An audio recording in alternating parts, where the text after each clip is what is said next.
I had been married to Nathan Steele, a powerful figure in the elite financial world, for 2 years.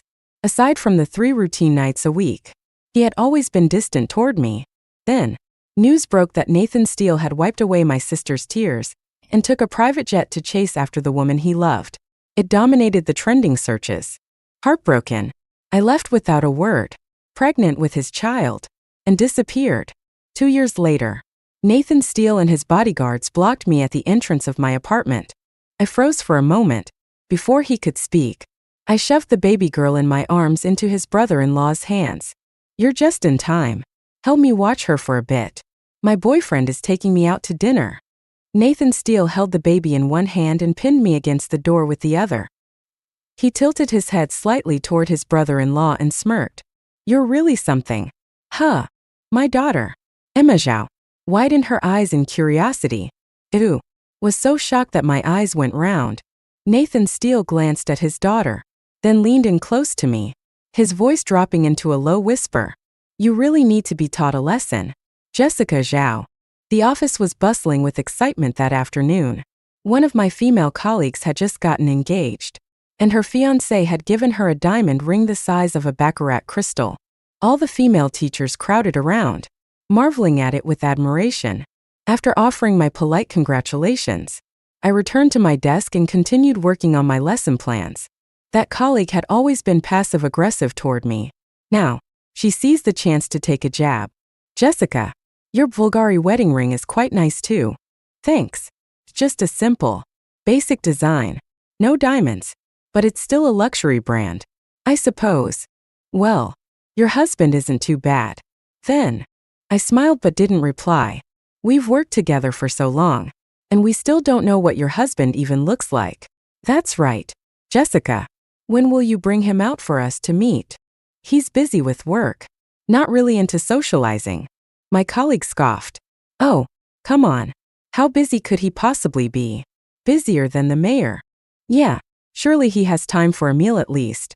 Or maybe, he just doesn't care about you that much." I shook my head helplessly.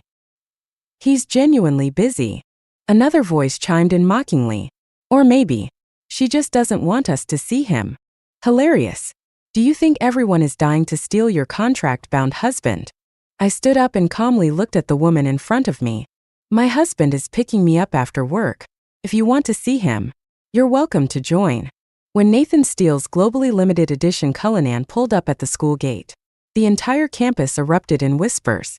Then, when a man dressed in a custom-tailored business suit, strikingly handsome, stepped out of the car, every female colleague fell into stunned silence. I gripped my handbag tightly, lifted my chin, and walked toward him with a smile. Nathan Steele looked slightly surprised, his brow lifting, but he still stepped forward, took my bag, and naturally wrapped an arm around my waist. Hearing the commotion, the school principal and senior staff rushed over, each of them deferential and overly eager. After all, both the school's administrative building and its library had been funded by the Steele family. After a few polite exchanges, Nathan Steele led me to the car. Before getting in, I glanced back at that female colleague. She was biting her lip, her face pale. At some point, she had even taken off her engagement ring. I withdrew my gaze and gently held Nathan Steele's hand. "Honey, thank you for picking me up today." He didn't respond, just pulled me into his chest and lightly pinched my earlobe. "Then you'd better behave well tonight." Only then did I remember. It was the scheduled night again. At 10 p.m., after finishing his work in the study, Nathan Steele pushed open the bedroom door. I was applying essential oils when I lifted my head and saw his tall, commanding figure reflected in the mirror. He had just finished a video conference. His face carried a faint trace of exhaustion, and the bridge of his nose still bore slight marks from his glasses. Nathan Steele glanced at me, then effortlessly tugged his shirt free from his trousers. In a flash, his broad shoulders came into view. I saw the neatly defined abs lining his lean waist and stomach, and I couldn't help but feel the back of my neck heat up. It was hard to imagine that with how busy he was, Nathan Steele still managed to carve out time to maintain such a perfect physique. If it weren't for that, I probably wouldn't have been so easily seduced by his looks, getting so lost in him that I married him right after graduation. Setting down the essential oil and wiping my hands, I got up and walked over to him. "Let me do it." Nathan Steele paused his movements. I stood on my tiptoes, carefully unbuttoning his shirt.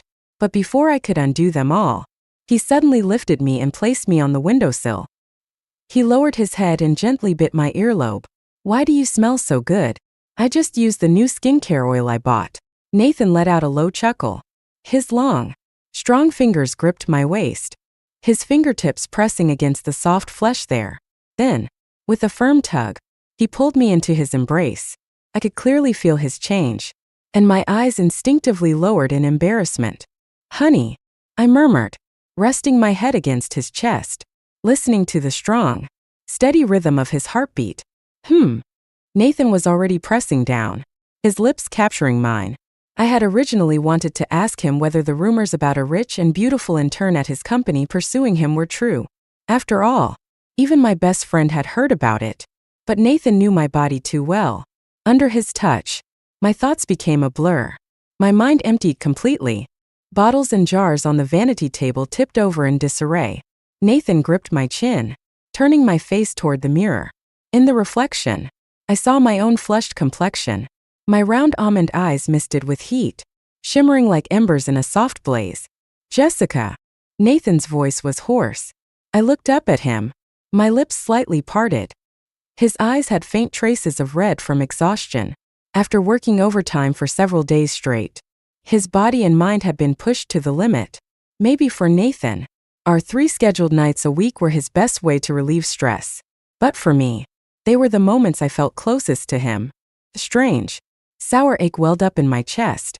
I swallowed it down and lowered my head, pressing a gentle kiss against his lips. Nathan seemed momentarily surprised. It was rare for me to take the initiative, but after locking eyes with me for a brief second, he suddenly became rougher, more aggressive. By the end, I could barely take it anymore, my eyes welling up with tears. Only then did Nathan lift me in his arms and carry me to the bathroom. I was already drifting off to sleep when Nathan pulled me into his arms. "Zoe Reed has been fired," he said. "It was all one-sided on her part. I had nothing to do with her." I was too drowsy to open my eyes. I just nodded vaguely and murmured, "Sleep now." Nathan kissed my forehead. After our scheduled night on Friday, Nathan left for a business trip to Hong Kong. By Tuesday, I still hadn't heard a word from him. After class, I sat in the office, sipping tea while organizing my lesson plans. At the desk beside me, my colleague was scrolling through Weibo. Suddenly, she let out a gasp. "Oh my God, this is straight out of a novel. The entertainment industry's most beautiful sweetheart has nothing on this face. A private jet to chase after his true love? What kind of billionaire is spoiling his delicate little wife like this? But the most important thing is these hands. How can a man's hands look this good while wiping away someone's tears? Jessica, come look. Doesn't this remind you of your husband, Mr. Steele?" She turned her phone toward me. At first glance, I immediately recognized the pair of hands in the photo, slender and elegant, with well-defined knuckles. His nails were trimmed perfectly clean.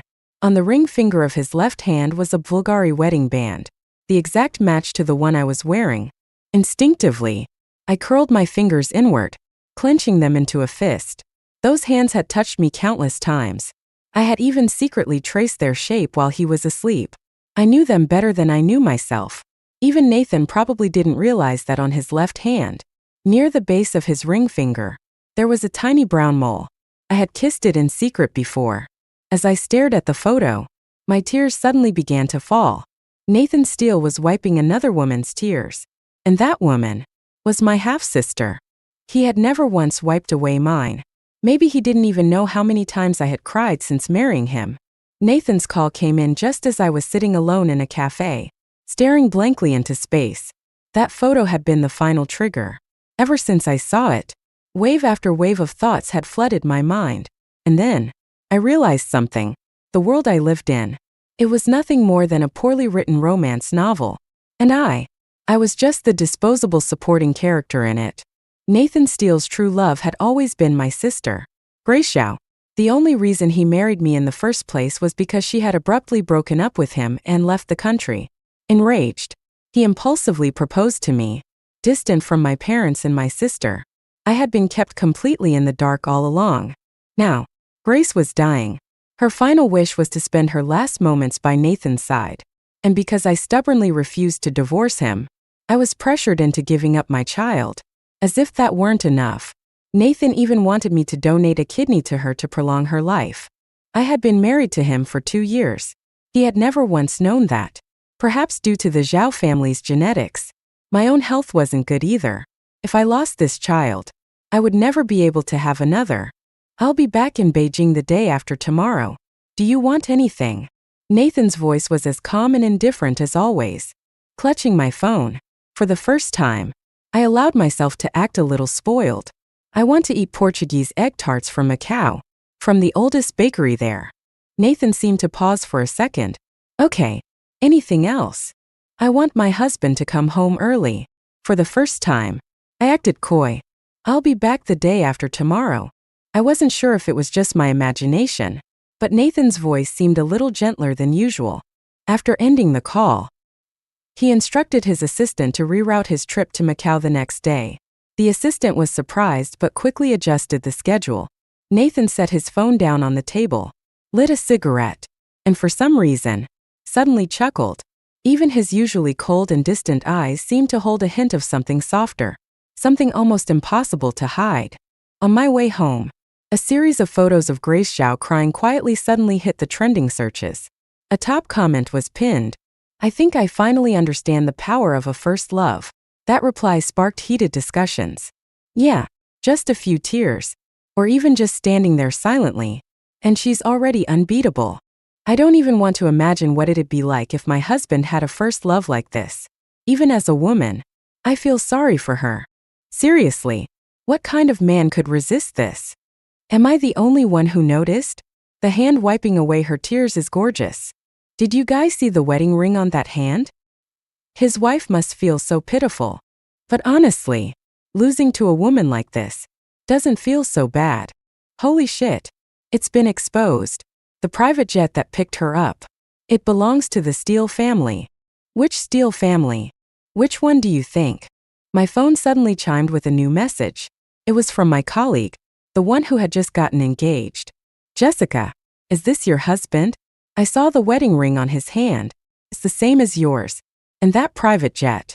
Seems like it belongs to the Steele family too. And the woman, isn't she your sister? Not gonna lie, you two really do look alike. It's just that your sister gives off more of that delicate, innocent vibe. That day when your husband picked you up, we were all so envious. But looking at this now, being a rich man's wife doesn't seem so great after all. Jessica, you're really kind of pitiful. I stared at the messages without responding.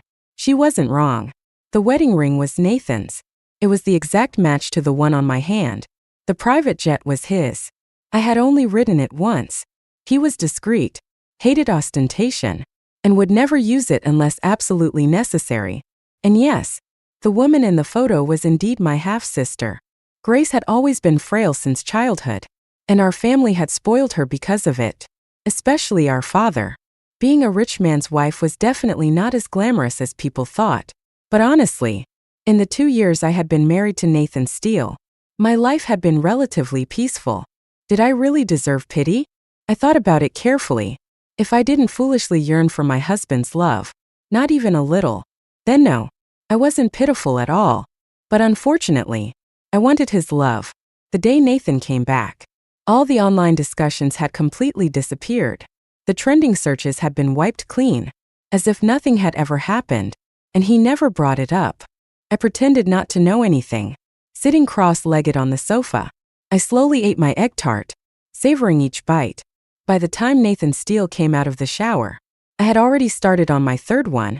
He walked over and reached for the box, but I quickly pressed down on it. Too many sweets at night will upset your stomach. Be careful, or you'll feel uncomfortable later, he said. But if I save them for tomorrow, they won't taste as good. I protested. Maybe it was the warm indoor lighting, but even his sharp features seemed softer in this moment. I'll buy you more, he said. His tone firm as he took the box away from me. Then, before I could react, he reached out and brushed the crumbs off the corner of my lips. I was still in a daze when Nathan suddenly lowered his head and kissed me. At the same time, something cool brushed against my neck. Instinctively, I reached up and touched it. A sapphire necklace. I saw it in Macau by chance. Thought it looked nice. So I bought it, he said casually. I stared at him, my emotions a tangled mess. Was this just a simple gift? Or was it his way of compensating for something? What's wrong? You don't like it? Nathan asked, lowering his head to kiss my forehead. But his lips didn't stop there. They trailed downward, leaving a burning sensation in their wake. I closed my eyes slowly. Nathan, I haven't brushed my teeth yet, I murmured. He paused slightly and then bit down gently on my lip. What did you just call me? I let out a soft whimper from the pain but still reached up, wrapping my arms around his neck. Husband. Nathan always seemed to love it when I called him that. And maybe because he had been away for several days, he wanted me even more tonight. But when his ringed hand pressed against my chest, my nose stung, and I almost burst into tears. My heart pounded, and the imprint of his wedding band left a faint mark on my skin. I didn't let him see my tears. The moment they threatened to fall, I hugged him tightly and gave in to him completely. Overwhelmed by emotion, Nathan held me even closer, as if he wanted to merge me into his very being. Jessica. He murmured my name over and over again, his voice hoarse. The next day, just before noon, I received a call from my sister, Grace Zhao. Jessica, do you want to go out for tea? Drying my damp hair, I looked at my reflection in the vanity mirror. But in my mind, all I could see was the image of my sister's tear-streaked face from that photo. Lowering my gaze, I asked, do you need something? Grace. Jessica, I wanted to explain the rumors about me and Nathan to you personally. She said. What rumors? He hasn't told you. She sounded surprised. I'm sorry, Jessica. I didn't know he didn't tell you. Is there anything else? Jessica, are you mad at me? I heard the faint sound of her exhaling, as if she had just taken a drag from a cigarette. I didn't mean for this to happen. But Jessica, I'm dying. I really have no choice. I miss him so much. I quietly hung up the phone. I didn't know if I should feel sad or furious. I had walked blindly into this marriage, thrilled to marry the man I loved, only to find out that I was nothing more than a temporary replacement. I couldn't accept the way things had been arranged. I had been deceived from the very start, and I had done nothing wrong. I didn't want to give up my child. I didn't want to die on an operating table, only to have my organs cut out and given to someone else. So, I made a decision. By late October, Beijing had already begun to turn cold. When Nathan Steele got off the plane, he didn't head straight to the office like usual. Instead, he instructed the driver to take him home. He had been busy lately and hadn't seen Jessica Zhao for nearly half a month. The car pulled up to the villa. As Nathan stepped out, the housekeeper hurried forward to take his things, but he raised a hand to stop them. Where's my wife? The housekeeper hesitated. Mrs. Steele went to C-City for a teaching workshop organized by the school. Nathan's steps came to an abrupt halt. He slowly lifted his gaze to the darkened windows of their bedroom on the second floor. The entire estate was eerily silent. He had never realized how empty and cold the house felt without Jessica. When did she leave? He asked.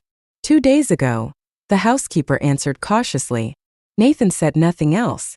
He strode into the main house, entered his study, and took out his phone to check the weather forecast for C-City. The monsoon season was intensifying. C-City, surrounded on 3 sides by mountains, had been experiencing continuous rainfall. The news reported that landslides had already started in some areas. Nathan Steele felt a strange sense of unease, though he couldn't quite explain why. He tried calling Jessica Zhao, but her phone was unreachable. By the time he arrived in C-City, it was 4 in the morning. The rain had been falling relentlessly for 3 days and 3 nights.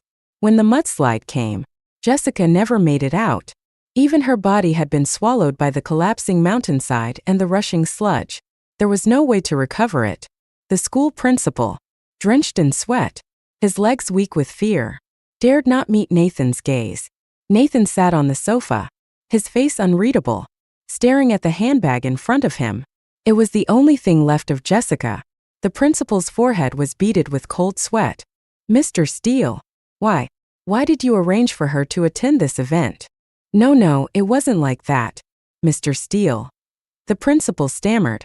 This time, Ms. Zhao signed up voluntarily. Nathan suddenly lifted his head, his sharp gaze locking onto the principal. She volunteered? Yes. Originally, we planned to send other teachers, since the location was quite remote and the conditions weren't great. But she insisted on going. The principal felt suffocated under Nathan's stare. The Steele family donated millions to the school every year. There was no way he would dare to make things difficult for Mrs. Steele. Nathan's expression remained fixed, unmoving. He had been careless. Looking back now, there had been many subtle differences in Jessica's behavior lately. Small things he had overlooked. He thought her sudden affection, her dependence on him, her way of clinging to him, was simply her growing into the role of his wife.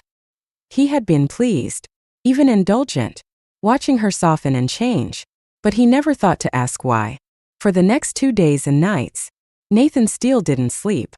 Now, standing in his study, he remained expressionless as he stared down at the papers before him. Inside Jessica's handbag, among her belongings, he had found a divorce agreement. There was also a short handwritten letter. The divorce agreement had been printed, her signature already in place. But the letter, she had written that herself. Nathan, I know about you and my sister. I thought about it for a long time, and I've decided to leave you. I've prepared the divorce agreement. Once I return from Sea City, let's finalize it. Nathan's bloodshot eyes scanned the note. After 2 nights without sleep, he wasn't even sure what he was feeling anymore. He held the divorce papers in his grip for a long while before. Suddenly, he let out a low, bitter laugh. And then, in the next second, he crushed the papers into a tight ball and hurled them into the trash. My funeral was quiet, held with little fanfare. Since my body was never found, they simply erected a cenotaph in my name. Not even the most relentless paparazzi managed to snap a single photo of Nathan Steele at the funeral. Rumors spread. Some claimed that after my untimely death, the Zhao family had already begun making arrangements to marry Grace Zhao into the Steele family instead. But neither the Steele family nor Nathan himself had made any statement regarding the matter. I didn't want to see any more of it. I closed the webpage. In the original novel, the one who had died in this accident was actually another colleague of mine. He was someone I had always gotten along with, a humble teacher from an ordinary family. He had just gotten married, had a newborn daughter, and lived a quiet, happy life with his wife.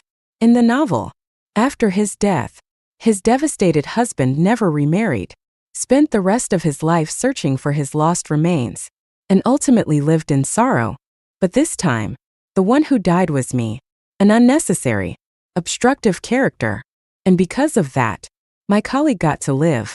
He would go home, be with his family, watch his daughter grow up, and live happily ever after with his wife. Oddly enough, I felt content with that. I had never been an ambitious person, always satisfied with the life I had. But this time, unknowingly, I had rewritten the fate of a good man. For the first time in my life, I felt like my existence hadn't been completely meaningless. In the original story, I was just a supporting character, one that was written out early on. I didn't know what happened in the later chapters, but maybe that was a good thing. A future full of uncertainty and endless possibilities didn't seem so bad. The following autumn, in a small southern town, I gave birth to my daughter, Emma. Throughout my pregnancy, I had been obsessed with tianyu, a type of field herb, to the point of near madness. So, I named my daughter Emma Yu, a small tribute to that strange craving. By then, I had reverted to my mother's maiden name and started a new life under a new identity. I was no longer Jessica Zhao, the second daughter of the Zhao family. When Emma turned 100 days old, I happened to catch a news article. Grace Zhao was critically ill. The hospital had already issued over a dozen emergency notices. But in the end, she was saved by Nathan Steele. He had personally flown in a team of medical experts from overseas, staying by her side through an entire night of surgery. When she was finally moved to a regular hospital room, her bedside was surrounded by family and friends. I caught a glimpse of Nathan Steele in the corner of the photo. That moment, Emma was in the hospital for neonatal pneumonia. And in the quiet of the night, the only ones by her side were me and the nanny. My sister, Grace Zhao, had been the cherished daughter of the Zhao family since birth. She had always effortlessly possessed all the most precious things in life. Even the love I had desperately longed for was something she could casually discard. But the fortunate ones in this world always remain at the center, no matter what they do. I reached out and gently stroked Emma's soft little face before turning away, tears streaming silently down my cheeks. The pain was unbearable, but I had no regrets. I couldn't imagine what my life would be like if this world didn't have Emma in it. On the anniversary of Jessica Zhao's passing, the lights in the master bedroom of the Steele estate remained on all night. The search team had spent a full year in Sea City, but Jessica's body was never found. Everyone had tried to persuade Nathan to let go, directly or indirectly, but deep down, he harbored an absurd thought. If there was no body, then maybe, just maybe, Jessica was still alive. He sat exhausted on the sofa, gripping the sapphire necklace in his hand. That night, on this very sofa, he had personally placed the necklace around her neck. He had been so pleased back then, thinking she was finally behaving like a proper little wife, acting spoiled and affectionate with him. But she must have already heard the rumors by then. Even though he had shut down the trending searches immediately and wiped every news article off the internet, no secret could be kept forever. For some reason, the memory of that night replayed in his mind, frame by frame. The way she suddenly reached for him, suddenly clung to him. The way her voice trembled when she called him husband again and again. Had it truly been passion? Or had she been secretly crying while he held her? Nathan slowly opened his palm, letting the sapphire glisten under the light. But no matter how brilliant it was, it could never outshine the way she had once shone in his arms. Leaning back into the sofa, he closed his eyes. In the harsh brightness of the room, no one saw the lone tear that slipped down his cheek, vanishing silently into his dark hair. Nathan stood up, carefully placing the necklace back in its box. Then, lifting his gaze, his eyes fell upon the wedding photo on the wall. In the picture, Jessica Zhao smiled softly, a mix of shyness and warmth, and in his eyes, as he looked at her, there was love, deep, undeniable love, no matter how much he had tried to hide it. Taking out his phone, Nathan made a call. Pull back the search team from Sea City. You're stopping the search? Yes, but start looking for her in every city. If she's not in the country, then search overseas. Understood, Mr. Steele. Where should we start? Nathan was silent for a moment before finally naming a small town. It was the place Jessica had once mentioned. The town where her birth mother had been born. The place where her mother was buried. By then, I had already left the city where my mother was born and raised. When I received a call from an old neighbor, I was caught off guard, though my emotions quickly settled. It wasn't surprising. The way I had died had been far from foolproof. Nathan was bound to figure it out sooner or later. But what worried me more now was whether, no matter how much I struggled, I was destined to fall back into the same story. Was Nathan searching for me just to take my kidney? After all, Grace's condition remained critical. She wouldn't always be lucky enough to be saved. I was her biological sister. Our compatibility rate was likely high. And in the original story, this was exactly how it was written. After my death, Nathan transplanted my kidney into Grace. Then, they lived happily ever after. No one ever mourned for the disposable supporting character who was sacrificed for their happy ending.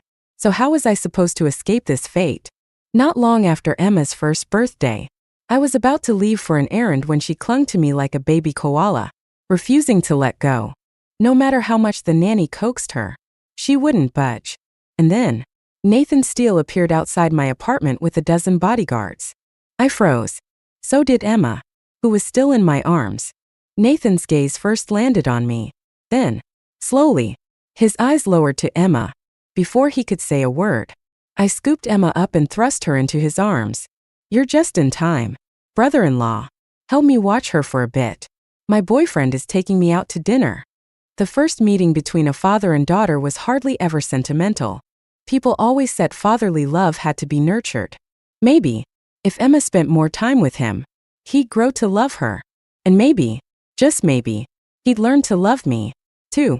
After all, no one wanted to die. No one wanted to lose a kidney for nothing. I had no intention of playing the fool, but I also knew my place. So before anything else, I needed to set clear boundaries and make my stance known.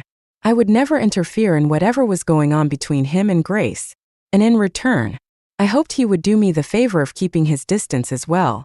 Nathan Steele seemed so amused by my words that he actually let out a laugh. Then, holding our daughter in one arm, he pressed me against the door with the other. "Brother-in-law, you sure know how to play, don't you?" Emma blinked her big round eyes, staring curiously at him, while I was so shocked that my own eyes widened in panic. The nanny, who had initially reached for her phone to call the police, was stopped by Nathan's bodyguards. They were polite, but firm, ushering her out of the room. As the door closed behind them, I overheard one of them say, "That's our madam. Don't worry. Nothing will happen to her." I froze. That one word, madam, made my mind go completely blank. Nathan let out a cold chuckle and lowered his gaze to Emma, who was dangling like a little rag doll in his grip. Yet, for a brief moment, there seemed to be a rare hint of warmth in his expression. "You stay here for now," he said. Then, as if she had understood his command, Nathan placed Emma inside the playpen on top of the soft playmat. Normally, she would never tolerate being left in there if I was home. If I so much as tried, she would cling to me like her life depended on it. But now, Nathan placed her down, and she obediently sat there without a fuss. That little traitor. After settling Emma, Nathan turned back to me, perhaps aware that our daughter was listening. He glanced at her once more before stepping closer, lowering his voice. "Jessica Zhao, you really do need to be taught a lesson." His words were harsh, but in the very next moment, his eyes turned red. Then, suddenly, he pulled me into his arms, holding me so tightly it was as if he feared I would disappear. My entire body stiffened. Nathan buried his face in the crook of my neck, his warm breath brushing against my skin. Then, something wet, something warm, fell onto my shoulder. I almost gasped, my breath hitching. Was he crying? I wanted to push him away, to look at his face, to confirm it, but he refused to let go. It was a long time before he finally spoke, his voice hoarse. "Pack your things. We're going back to Beijing." "Back to Beijing? For what?" Nathan pulled away slightly, his dark eyes locking onto mine. "What do you think? You've been running with my daughter for long enough. I've already repaid her enough." My voice was firm. "The kidney transplant. There was already a match found. I have nothing to do with her anymore." His emotions had settled, his expression returning to the cold, unreadable mask he always wore. Aside from the faint redness in his eyes, there was no trace of his earlier vulnerability. For a second, I almost wondered if I had imagined it. "Repaid," I repeated, the word standing out to me. Nathan met my gaze. "Yes, you owed her a debt." I was stunned. "What are you talking about?" Nathan reached out and tucked a stray strand of hair behind my ear, his touch unnervingly natural. Then, he took my hand. "When she was a child, she saved my life." I froze. Nathan continued, his tone casual, but firm. "I was badly injured and almost died in the wilderness. She was the one who called for help. She also stopped my bleeding and bandaged my wounds before the ambulance arrived. I would have died if it weren't for her. I promised myself I would repay that debt, no matter what." "Wait," I suddenly interrupted. "You're saying she saved you when she was a kid?" Nathan frowned slightly. "Yes. Has she told you about it before?" I stared at her, my emotions a tangled mess. "Because, Nathan," I swallowed, a bitter smile forming on my lips. "That was me." He froze. I let out a shaky laugh, but for some reason, tears spilled down my cheeks. "It was me, Nathan, not her. When we were kids, I told my sister about it. I told her that I had found a wounded boy in the mountains, that I helped him and called for help. But she warned me never to tell anyone. She said you must have been escaping from something dangerous, and if I spoke up, I would get myself into trouble." I was young. I believed her, so I never mentioned it again. Nathan's expression changed. A storm of emotions flickered across his face. Shock, realization, guilt, Until, in the end, all that remained was pain. He reached out, wanting to hold me again, but I took a step back. Nathan, tell me the truth. My voice trembled. Did you marry me because you felt like you owed me? Or was it always her? Did you love her? Did you choose her? If you loved her so much, then why did you force yourself to marry me? You wiped away her tears. You used your private jet to bring her back. When the news broke, did you ever stop to think about how I felt? Nathan's jaw clenched. I never wiped her tears. I laughed, though it held no warmth. There are photos. Nathan, the private jet wasn't for her, he said, his voice unwavering. Your father called me, begging me to bring her back. He said she was dying. I owed him a life debt, so I arranged it. But the photos were taken out of context. He cut in. If you don't believe me, there's a full video. Watch it yourself. I looked at him, my chest rising and falling rapidly. You always have an explanation for everything, don't you? Nathan held my gaze, his voice low and steady. Jessica, I only have one thing to say. I'm not the type to treat feelings like a game. If I had loved your sister, I never would have married you, because I would never take a woman I didn't love as my wife. There were no buts. I wanted to tell Nathan Steele. That wasn't how the story was written. That wasn't how our ending was supposed to be. But saying it out loud felt ridiculous, like some absurd fantasy. And the truth was, even I no longer knew where this new storyline was heading. Emma was utterly fascinated by Nathan. For the past 2 days, she had barely clung to me at all, choosing instead to follow Nathan wherever he went. Like a tiny, devoted shadow, he was far stronger than me. He could lift her high into the air with just one hand, something she had never experienced before. The two of them got along frighteningly well. My little traitor had almost completely forgotten about me. As the day of our return to Beijing approached, I felt increasingly restless for no apparent reason. That night, after Nathan put Emma to sleep, he knocked on my bedroom door. Even after 2 years of marriage, he still seemed restrained around me. Nathan let out a soft chuckle. Don't be afraid. I won't touch you. Then why are you here? He loosened the collar of his shirt slightly, his voice unusually soft. I missed you. I just wanted to spend a little more time with you. I knew I was pathetic, but how many people in this world could truly resist when the person they loved said they missed them? Nathan. He reached out and pulled me into his arms. Was it hard being pregnant? He asked. It wasn't too bad. Emma was well behaved. I didn't have too many symptoms, but I craved grapefruit constantly. I said with a faint smile. And labor? I hesitated before answering.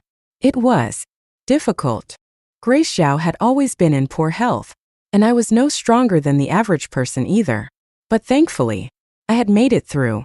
I wanted to have a natural birth, but there were complications. They had to do an emergency C-section before the anesthesia fully took effect. I admitted. Even now, recalling the pain brought tears to my eyes. Childbirth was like walking through the gates of death. Only a mother could truly understand that kind of pain and fear. And at the time, I had been alone. Nathan cupped my face. His gaze filled with something indescribable as he gently wiped away my tears. But there were too many. No matter how much he wiped, they wouldn't stop. I'm sorry, he murmured. I failed you. I wasn't a good husband. His voice trembled, thick with emotion, and before I could respond, he lowered his head and kissed me. Why did you keep searching for me? I choked out. I was already dead. Why couldn't you just let it go? Nathan's grip on me tightened. Because if I didn't, I wouldn't have been able to survive a single day. When I didn't find you in Sea City, I kept thinking, maybe you were still alive. Maybe you were somewhere out there. His voice was hoarse. How could a husband ever abandon his wife, even if you really had died? I needed to find you. I needed to make sure you were laid to rest properly. Then why? My voice shook. Why didn't you tell me you didn't love my sister? If you had told me, I wouldn't have left for 2 years. I wouldn't have had to raise Emma alone. When you brought in foreign specialists to save Grace, when you pulled her back from death, I was sitting in a hospital room by myself, taking care of our daughter. Do you have any idea how much that hurt me? All the pain, the resentment, The suppressed agony that had been buried deep inside me for so long finally erupted. I broke down completely, sobbing uncontrollably, my entire body trembling. Nathan held me tightly, his Adam's apple bobbing as he swallowed hard. His eyes were red with suppressed emotion. Jessica. His voice was hoarse. I wiped my tears, looking at him through blurry eyes. Do you know? I whispered. In another world, my sister was your true love. She was the heroine. And I was just a disposable supporting character. I was the one whose child you took away. I was the one whose kidney you cut out to save the woman you truly loved. That was my fate. So when I saw you kiss her, when I saw those photos of you two together, do you have any idea how terrified I was? Nathan shook his head. His voice was firm. Jessica, how could I ever do that to you? I married you because I love you. How could I ever hurt the woman I love?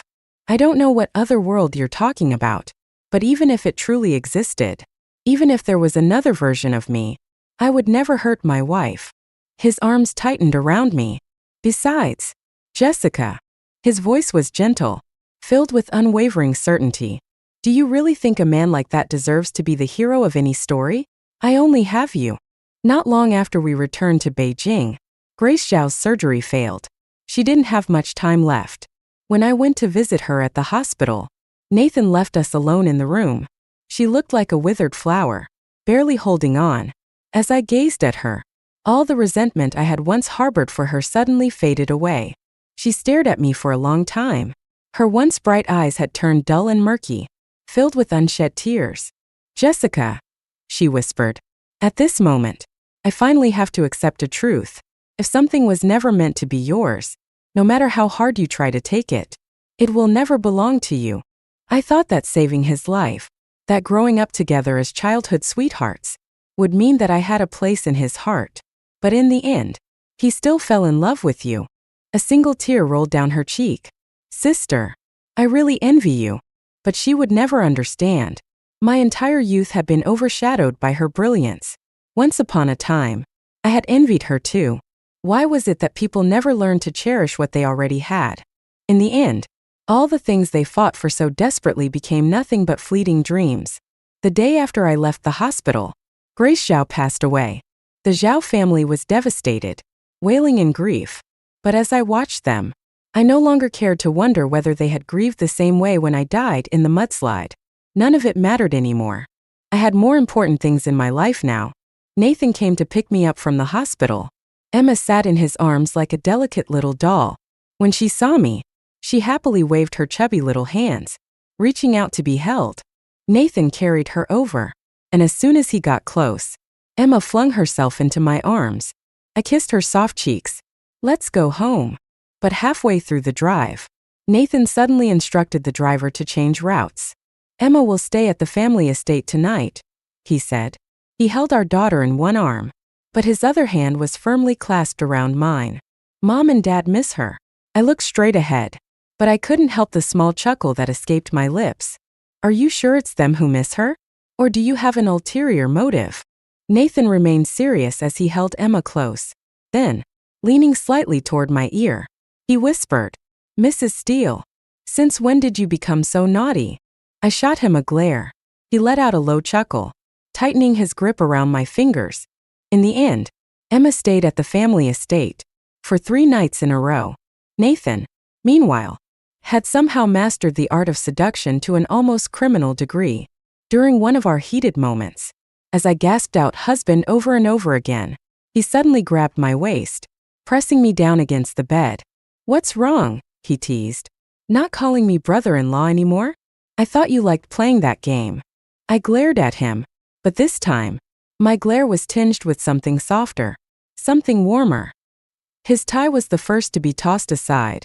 Then, as he undid his belt and let it fall to the floor, I finally admitted defeat.